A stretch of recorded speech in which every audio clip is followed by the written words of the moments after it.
सुप्रभात बच्चों। आज हम लोग भूगोल का तीसरा पार्ट हड़प्पा संस्कृति ये पढ़ने वाले हैं। तो बच्चों, आप जैसा कि देखते हो आपके बुक के पेज नंबर 10 पे ये पार्ट यहाँ से शुरू होता है। इसके जो मेन मुद्दे हैं जो हमें पार्ट में पढ़ने हैं वो हैं हड़प्पा संस्कृति, हड़प्पा संस्कृति के मकान और नगरीय रचना, वहाँ की मुद्राएं बर्तन, महास्नानागार, हड़प्पा संस्कृति के लोगों का जनजीवन, उनका व्यापार, और अंत में हम बच्चों पढ़ेंगे कि किस प्रकार से इतनी बड़ी संस्कृति पतन के कागार पर पहुंच गई। ठीक है, तो सबसे पहले बच्चों हम देखेंगे, पहले हम पढ़ते हैं हड़प्पा संस्कृति।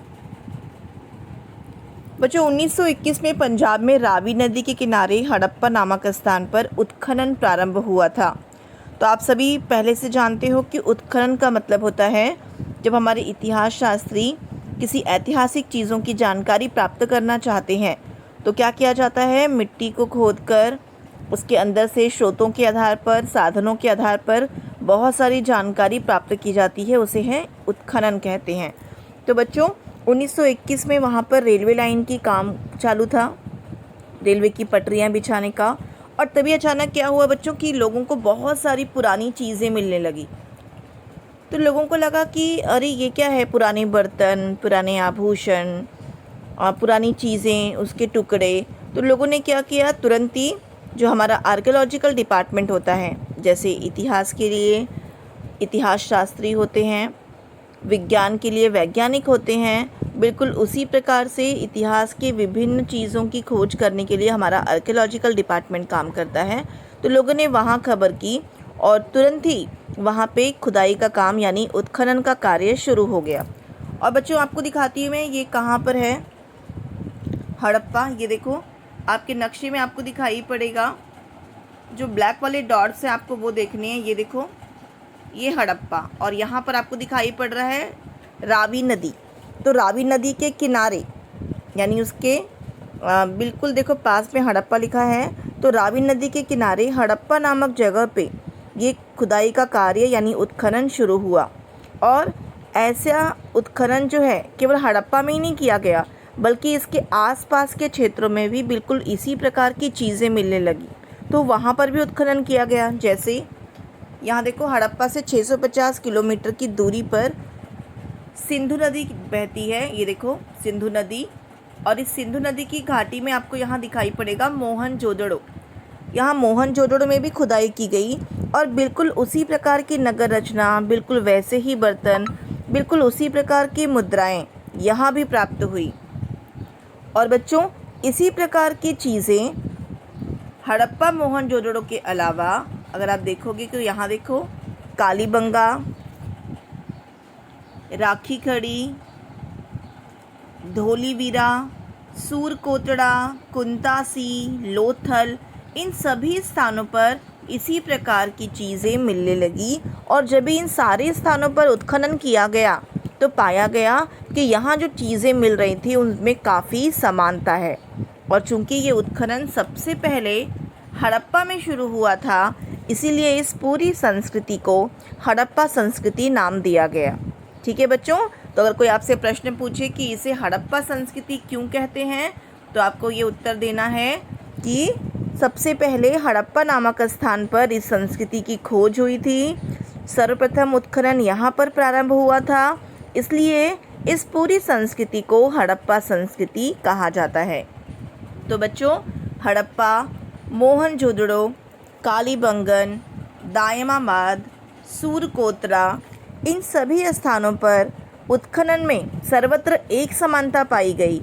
यहाँ पे नगर रचना, सड़क, यहाँ की इमारतें, यहाँ का जल निस्तारण, गंदे जल का निपटारा, यहाँ के कॉइन, बर्तन, खिलौने, मरे हुए लोगों को दफनाने की जो पद्धति थी, उन सभी चीज़ों में समानता दिखाई पड़ी। और बच्चों अब हम पढ़ेंगे हड़प्पा संस्कृति की मकान और उनकी नगर रचना के बारे में। बच्चों अगर आप इन चित्रों को देखोगे तो आपको समझ में आएगा कि हड़प्पा संस्कृति के लोगों के जो मकान हैं या उनका जो निर्माण कार्य है वो सभी पक्की ईंटों से बना हुआ है। और कुछ स्थानों पर अगर आप देखोगे तो कच्ची ईंटों से बने हुए मकान भी दिखाई देते हैं। मकान बनाने के लिए ये लोग पत्थरों का भी उपयोग करते थे। अगर आप देखोगे तो यहाँ पे मकान के बीचों बीच आपको चौक और उसके चारों ओर बने हुए कमरे दिखाई पड़ेंगे। ये देखो, ये पूरा का पूरा एक नगर संरचना आपको दिखाई पड़ रहा है। ये देखो, तो बच्चों ये लोगों के मकान जो हैं वो पक्की ईंटों, कच्ची ईंटों और पत्थरों से बने होते थे। मकान के बीचों बीच चौक और उसके चारों ओर कमरे बनाए जाते थे। इस प्रकार की संरचना मकानों की होती थी। और जो मकान हैं उनके अंदर ही, यानी उनके अहाते में ही अगर आप देखोगे तो मकान के अहाते में ही कुएं, स्नानागृह, शौचालय ये सभी होते थे। और गंदे पानी का निपटारा करने के लिए भी इन लोगों ने बहुत ही समुचित प्रबंधन किया था। और इसके लिए वो क्या करते थे, जो मिट्टी के पक्की नालियाँ होती हैं वो बनाई जाती थी बिल्कुल घरों से सटी हुई सड़क के पास। और इन नालियों को वो बिल्कुल अच्छी तरह ढकते भी थे बच्चों। अब ढकने के पीछे का उद्देश्य क्या था, ताकि इन नालियों से जो गंदा पानी बहता है उसकी गंदगी से कहीं स्वास्थ्य को हानि ना पहुँचे। तो इससे ये अच्छी तरह स्पष्ट हो जाता है बच्चों कि हड़प्पा काल के लोग स्वास्थ्य के प्रति कितने अधिक जागरूक थे। इनकी जो सड़कें होती थी वो सड़कें भी बिल्कुल चौड़ी चौड़ी होती थी। और इन सड़कों के अलावा भी अगर आप देखोगे तो इन सड़कों के साथ जो रिक्त स्थान बचते थे वहाँ पर ये मकान बनाते थे। नगरों के 2 या अधिक विभाग बनाए जाते थे और प्रत्येक विभाग स्वतंत्र परकोटे पर संरक्षित रहता था। बच्चों अब हम देखेंगे हड़प्पा संस्कृति के सिक्कों के बारे में, यानी उनकी जो मुद्राएं थीं। आप जो मुद्राएं उपयोग में लाते हो, आपने देखा होगा सिक्के कैसे होते हैं, गोल होते हैं, स्टील के बने होते हैं, जो भी आप यूज़ करते हो। तो बच्चों आपको जानना है हड़प्पा संस्कृति के लोग किस प्रकार के सिक्के उपयोग करते थे। ये देखो, जैसा कि आपको चित्र में दिखाई पड़ रहा है, ये देखो। अगर आप इनका आकार देखोगे बच्चों तो ये इनका आकार चौकोन आकार है, यानी ये जैसा आप स्क्वायर शेप बनाते हो ना गणित में। ये देखो, ये हड़प्पा काल की जितनी भी आपको कॉइन दिखाई पड़ेंगे, सिक्के मुद्राएं दिखेंगी, वो चौकोन आकार की होती थी और स्टीएटाइट नाम के एक पत्थर से बनाई जाती थी। अगर आप इन मुद्राओं को देखोगे तो इनके ऊपर आपको जानवरों के चित्र दिखाई पड़ेंगे। कौन कौन से जानवर, तो अगर आप ध्यान से देखोगे तो आपको दिखाई पड़ेगा बैल, भैंस, हाथी, गेंडा, बाघ जैसे सचमुच के प्राणी। और इसके अलावा भी ये लोग कुछ काल्पनिक प्राणियों के चित्र भी अपनी मुद्राओं पर बनाते थे। जैसे कुछ मुद्राओं पर एक सींग वाले काल्पनिक प्राणी को देखने को भी मिलता है। तो अन्य प्राणियों की आकृतियों की भांति ही कुछ सिक्कों पर मनुष्यों की आकृतियाँ भी दिखाई देती हैं। ये देखो, जैसे ये चौथी वाली आकृति देखो, इसमें आपको दिखाई पड़ेगा यहाँ पे 2 जानवर हैं और बीच में मनुष्य की आकृति दिखाई पड़ रही है। तो बिल्कुल इनकी जो मुद्राएं होती थी बच्चों एकदम ही अजीब थी, एकदम अद्भुत थी। और चूंकि ये प्रकृति के साथ में बहुत जुड़े हुए थे, इसलिए इनकी मुद्राएं जो हैं उसके ऊपर भी हमें नेचुरल चीज़ें, यानी जो जानवर हैं जो उनके आसपास रहते थे, क्योंकि वहाँ पे खेती के अलावा पशुपालन जो है वो भी एक बहुत बड़ा व्यवसाय था। और शायद इसीलिए इनकी मुद्राओं पर ये जानवरों के चित्र आपको दिखाई पड़ते हैं। आप ध्यान से देखोगे तो यहाँ देखो, यहाँ मनुष्य की आकृतियाँ वाली भी मुद्राएं हैं।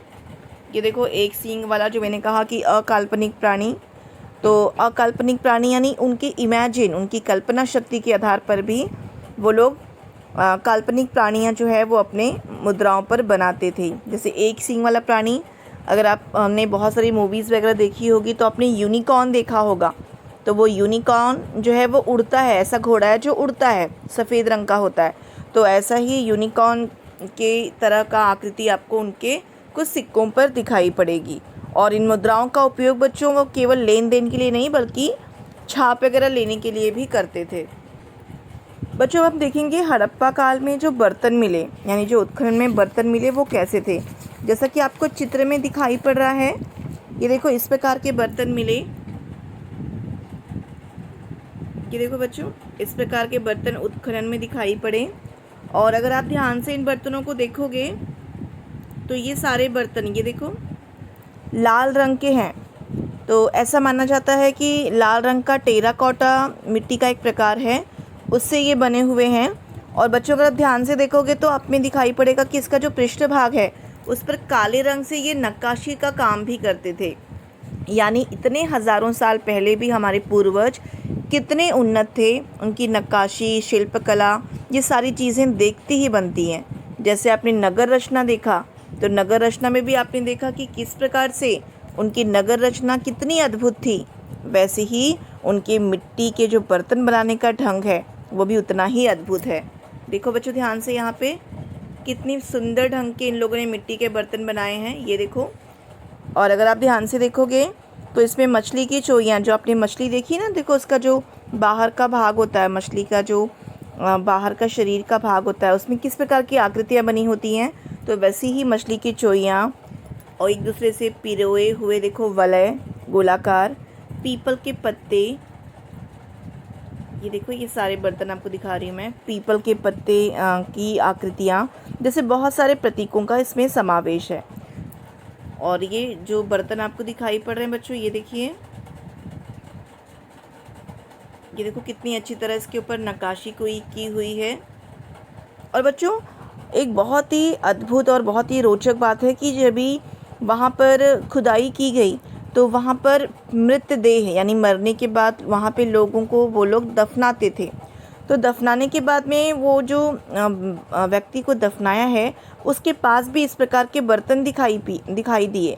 तो इससे ये मालूम पड़ता है कि ये लोग मृत व्यक्ति के साथ में मिट्टी के बर्तन भी दफनाते थे। और शायद उसके पीछे उनकी ये सोच रही होगी कि मरने के बाद भी इंसान जो है वो उसके खाने पीने का व्यवस्था करते थे, यानी मरने के बाद भी इंसान जो है वो शायद उसे उन चीज़ों की आवश्यकता होती है, इसलिए मृतदेह के साथ में वो बर्तनों को दफनाने का काम भी करते थे।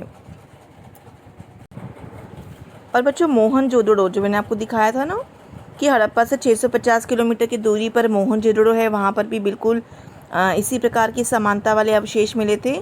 तो मोहनजोदड़ो में एक बहुत विशाल स्नानागृह मिला था। अब स्नानागृह समझते हो ना आप लोग, मतलब स्विमिंग पूल।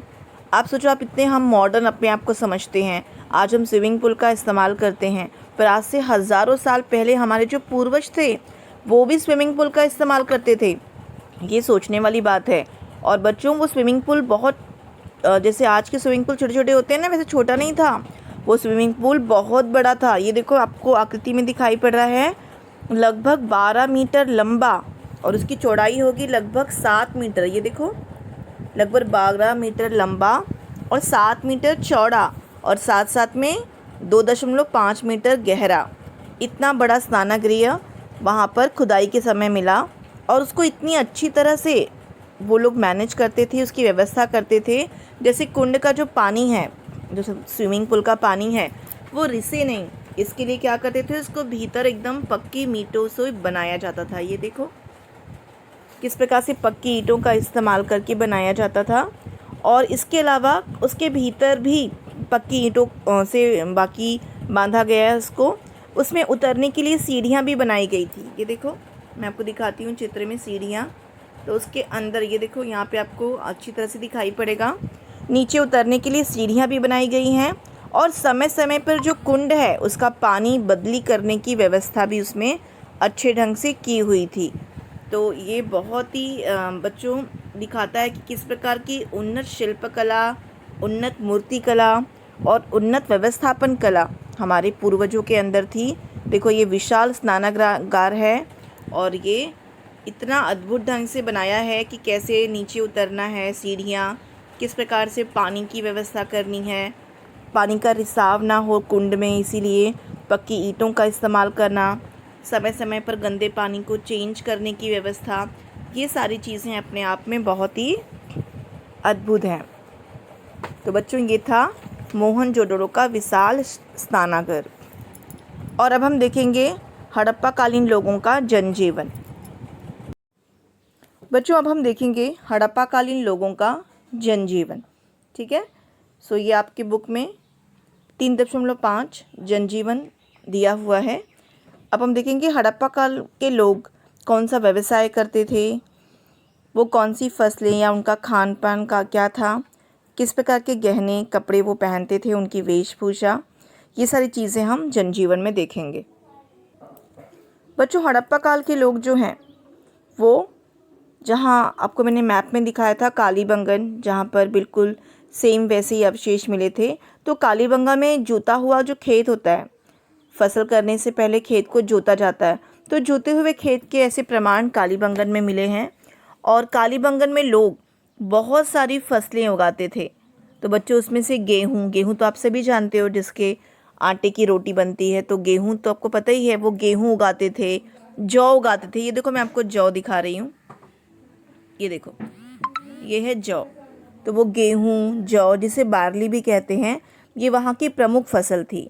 इसके अलावा राजस्थान में जौ की और गुजरात में मड़ुआ की फसल वो बहुत बड़े पैमाने पे उगाते थे। तो बच्चों आपको मैं मड़ुआ दिखाती हूँ। आप में से बहुत सारे बच्चों को पता नहीं होगा मड़ुआ क्या है। ये देखो, ये मड़ुआ की फसल है और ये देखो ये मड़ुआ है। तो ये मड़ुए की फसल, ये देखो यहाँ पे आपको दिखाई पड़ेगा कैसे मड़ुआ जो है उसकी फसल, और फिर कैसे मड़ुआ निकाल के उससे देखो नीचे के चित्र में आपको दिखाई पड़ेगा उसकी रोटी बनाई जाती है। बहुत पौष्टिक मानते हैं मड़ुए की रोटी को। तो ये जो मड़ुआ है ये गुजरात में इसकी फसल बड़ी मात्रा में होती थी। इसके अलावा बच्चों मटर, मटर तो आपको पता ही है, आप सभी जानते ही हो मटर।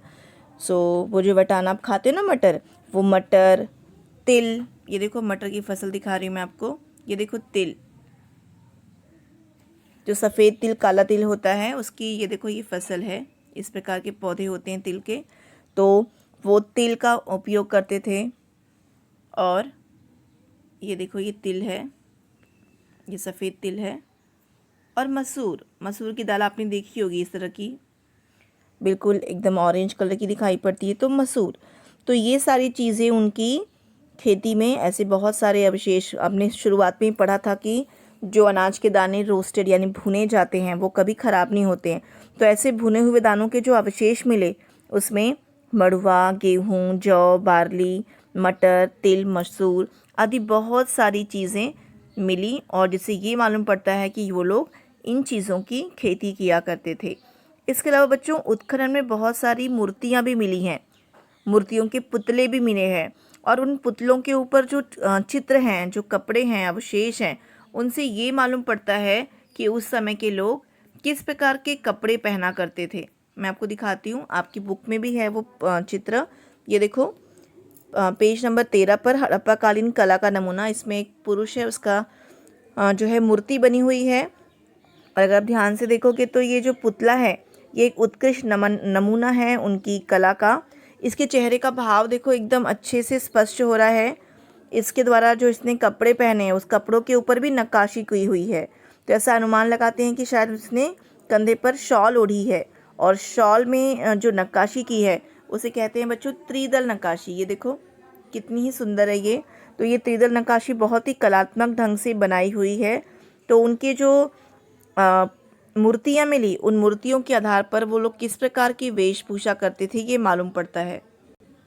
ये देखो बच्चों, इस चित्र में भी आपको दिखाई पड़ रहा है, ये देखो स्त्री, ये एक स्त्री का चित्र है।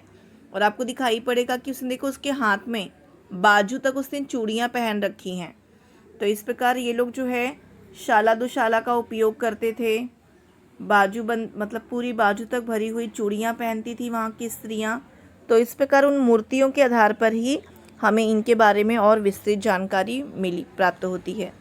ये देखो बच्चों, हड़प्पा काल के उत्खनन में बहुत सारे गहने आभूषण मिले, और ये जो गहने आभूषण हैं इसमें से बहुत सारे आभूषण बच्चों सोने के हैं, कुछ तांबे के हैं, कुछ रत्नों के हैं, कुछ सीपियों के बने हैं, कुछ कौड़ियों के बने हैं, कुछ बीजों के भी बने हैं। जो सीड्स होते हैं ना, बीज, ये देखो एक कौड़ी है, और बीज, बीज जो होते हैं ना सीड्स जिससे पौधे उगाए जाते हैं, ऐसे बीज से बने हुए भी बहुत सारे आभूषण मिले हैं। उसमें देखो ये बहुत सारे परतों वाली माला, अंगूठियां हैं। ये देखो अगर आप ध्यान से देखोगे इसमें छोटी छोटी अंगूठियां दिखाई पड़ेंगी आपको। बाजूबंद, पहले के लोग बाजूबंद पहना करते थे, बाजू के ऊपर कड़े के आकार का, जैसे कंगन होता है ना वैसे बाजू पर भी बाजूबंद पहनते थे। कमर की करधनी, जैसे बहुत सारे आभूषण वहाँ के स्त्री और पुरुष दोनों ही पहनते थे। पुरुष भी बहुत सारे आभूषणों का इस्तेमाल करते थे। तो ये सारे हड़प्पा कालीन में मिले हुए आभूषण हैं बच्चों। ये देखो ऐसे बहुत सारे स्टोन्स मिले, ये बहुत ही बहुमूल्य रत्न हैं बच्चों, केवल पत्थर नहीं है ये। जैसे आपके हीरे वगैरह होते हैं ना, ऐसे बहुत सारे ये बहुमूल्य रत्न मिले हैं। माणिक, पांचू, ये देखो ये सारे उनके गहने हैं जो कुछ कौड़ियों से बने हैं, बीजों से बने हुए हैं। ऐसे बहुत ही अद्भुत, ये देखो इस प्रकार के पत्थर मिले हैं, कीमती बहुमूल्य की मालाएं, ये देखो बाजूबंद, अंगूठियाँ। तो इस प्रकार की ये सारी गहने जो हैं अवशेष में उत्खनन में पाए गए और ये सारे उनके जनजीवन को दर्शाते हैं। इसके अलावा बच्चों व्यापार, ये देखो जो मैं आपको चित्र दिखा रही हूँ आपकी किताब के पेज नंबर 14 पे बना हुआ है। ये लोथल का बंदरगाह है। जैसे आप ट्रेन के लिए रेलवे स्टेशन होता है, आपकी जो हवाई जहाज़ आते हैं उनके लिए एयरपोर्ट होता है, हवाई अड्डा होता है, वैसे ही जो पानी के जहाज़ होते हैं वो जहाँ रुकते हैं उसे कहते हैं बंदरगाह। तो ऐसे एक बहुत बड़ा बंदरगाह का अवशेष भी लोथल में मिला, जो आपको दिखाया था ना लोथल कालीबंगा, तो वहाँ ही लोथल में एक बहुत बड़ा बंदरगाह का अवशेष मिला, जिससे ये मालूम पड़ा कि ये लोग केवल अपने ही देश में नहीं बल्कि बाहर के देशों के साथ में भी व्यापार करते थे। और जो सिंधु नदी है, क्योंकि ये सारे क्षेत्र जो हड़प्पा, मोहनजोदड़ो आपको दिखाई पड़े, उनके पास में सबसे बड़ी नदी थी सिंधु नदी।